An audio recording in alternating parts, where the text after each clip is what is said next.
Have you ever watched a movie or read a story and think, oh my god, I'm totally in love with this character, like I can completely relate to it? That's exactly what we're going to do today. Character analysis. Hello everybody, welcome back to my channel. My name is Teacher Laura. Well, technically my name is not teacher, but almost the same. And today I want to talk a little bit about characters. Now, it's been a while since I uploaded content here to my YouTube channel. I've had a lot of stuff to do. Liza Minnelli, lies. But today I decided that it would be important to take some time to truly analyze characters and realize why is it that we are so drawn to them? Why is it that whenever we watch any kind of story, that's the first thing that we think about? So stay tuned because today we're going to analyze character traits, motives, and types.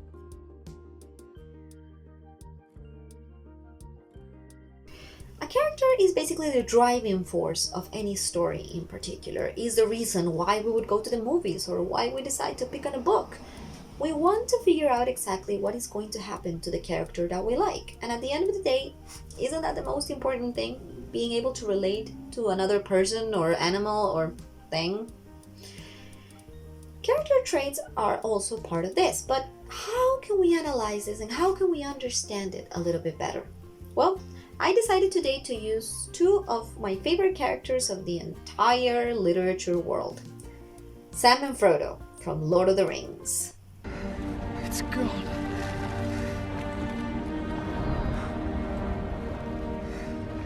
It's done. Yes, Mr. Frodo. It's over now. Now, why is it that I chose Sam and Frodo? These characters are actually very important in the entire story, and we can very much analyze different types of characters, different traits, different motivations in them, so they become very, very interested. And if you haven't watched the movies or read the books, then I'm so sorry for you. But you can take this with any character in particular, and it will be the exact same thing. Let's first define exactly what are character traits. Now, when we think about a character, we think about, a person or an animal or something that we can actually relate to. And this person is going to have characteristics, whether they are positive or negative. They are personality traits, things that belong to that character. If we take a look at Frodo, for example, he seems to be a very nice hobbit at the beginning of the movie. He, likes to have fun. He stays pretty much where he is. He likes to read a lot of books. He's very interested in his uncle's Bilbo's adventures, etc., etc. He's very curious, very imaginative, and these are what we call character traits. Character traits are basically traits of the personality or the physicality of a character. That's why we have physical traits or emotional traits.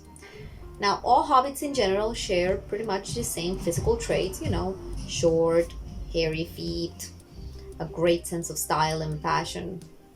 Just kidding, no. But the point is that these are their traits. This is what characterizes them. Now, Sam, on the other hand, also being a hobbit, does not have such an adventurous spirit, but he's very loyal, very brave. He's willing to do anything it takes to please Frodo, or so it seems at least. That is a character trait, and this is what defines them as characters. Now, if you did watch the movies or read the books, then you know exactly pretty much what the whole goal is. They basically have to burn the ring in Mount Doom because, Sauron has basically, launched war against Middle-earth and blah, blah, blah, blah, blah. So the whole point of the story is basically the characters trying to get rid of this threat. Now, why is Frodo the one that is entrusted with the task of destroying the ring, and why is Sam going with him? This is a very valid question, and this question is basically what we refer to as a character motive.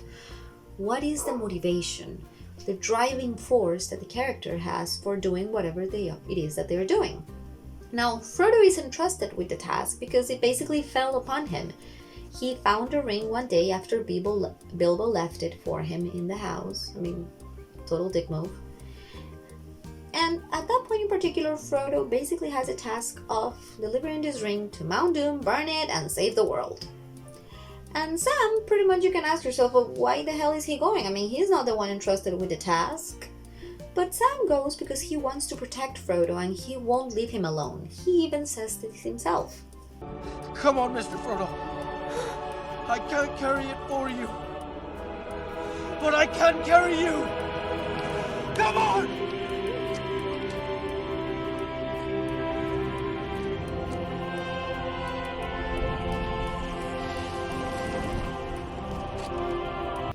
Sam is a very loyal and brave friend, which is some of the character traits that we already discussed.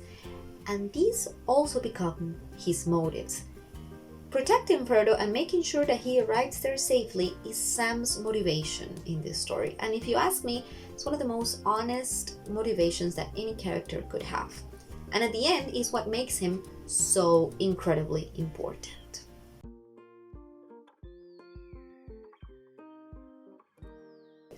But once we have dealt with character traits and character motives, one thing that we need to analyze if we want to go deeper is actually character types. Frodo and Sam, although part of the same community and pretty much the same character. Sorry, I got confused. Hey, stop it! Sam and Frodo, although very similar characters, actually have differences in the way that they were written and in the way in which they are perceived. And in order for us to analyze this, we're going to go ahead to do it. And in order to analyze this, we're going to do it using character types. Now, what exactly are character types?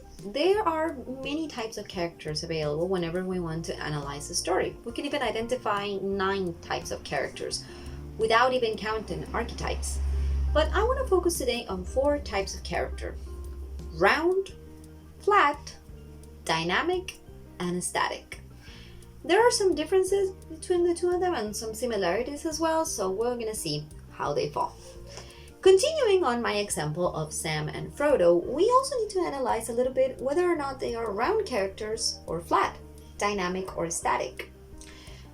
A round character is defined as a character that is in constant change, a character that actually develops throughout the whole story. Whether it is in a positive way or in a negative way, this character goes through a lot of changes. That also defines what a dynamic character is. Now, if we look at Frodo, he will be the person that we would choose for a round character. But it doesn't go in a positive way. I would actually say that it goes in a negative way, at least at the beginning. Frodo is a character that changes a lot throughout the story, whether it is because of the ring's influence or the whole war or everything that's happening around him. Everything basically changes him. He goes from being a lovely, nice, joyful hobbit to a hobbit summoned in depression, summoned in sadness, in deep desperation. And we can see this throughout the entire trilogy. Frodo begins as some sort of different person and ends up completely different, and not in a good way. Oh, Sam. I can't recall the taste of food. No, the sound of water. Touch of grass.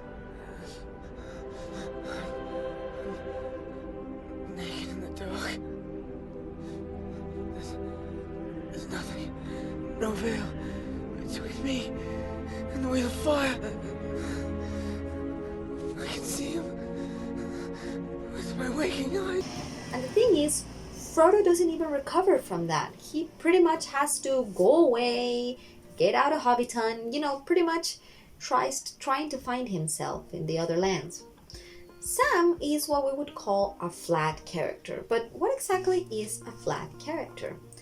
A flat character is a character that does not change a lot throughout the story. It's a character that pretty much keeps the same traits, the same personality. It's a character that stays pretty much very stable throughout the whole story. It's also what we call an static character. Now, why is Sam a flat character? You can say that there is also some change in him in general. He also grows a lot as a person, but Sam keeps his same traits.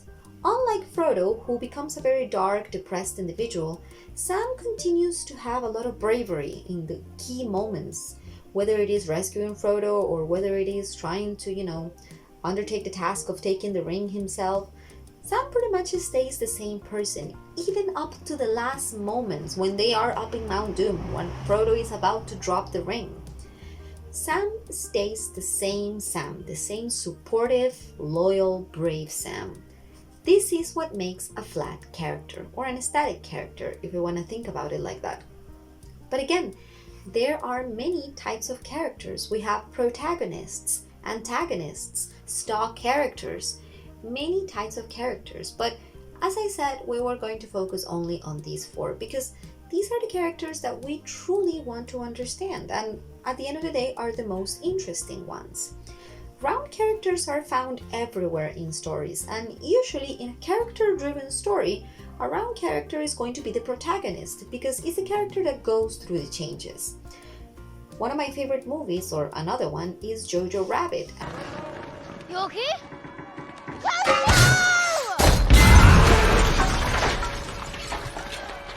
Oh God. And what will be an example of a round character there? Jojo himself.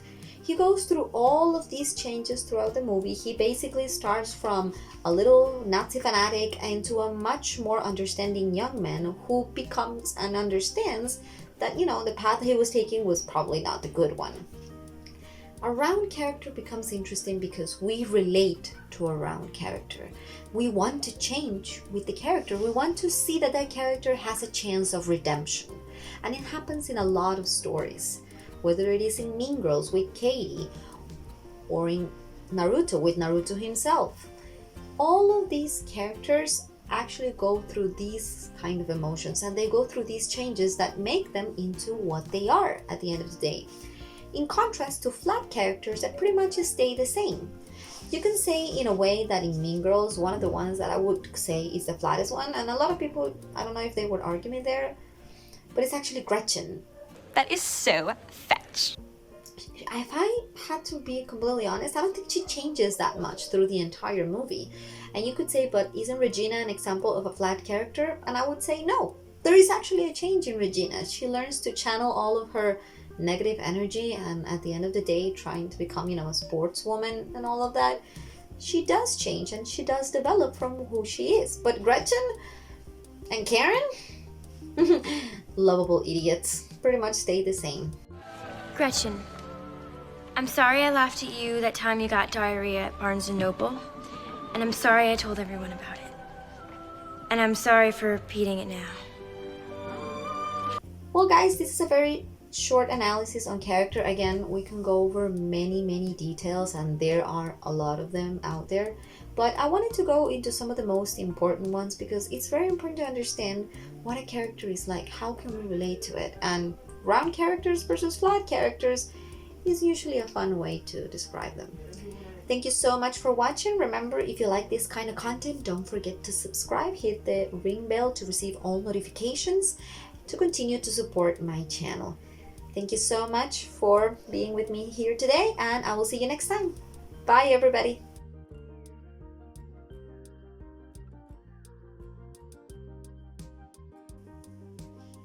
Have you ever watched a story and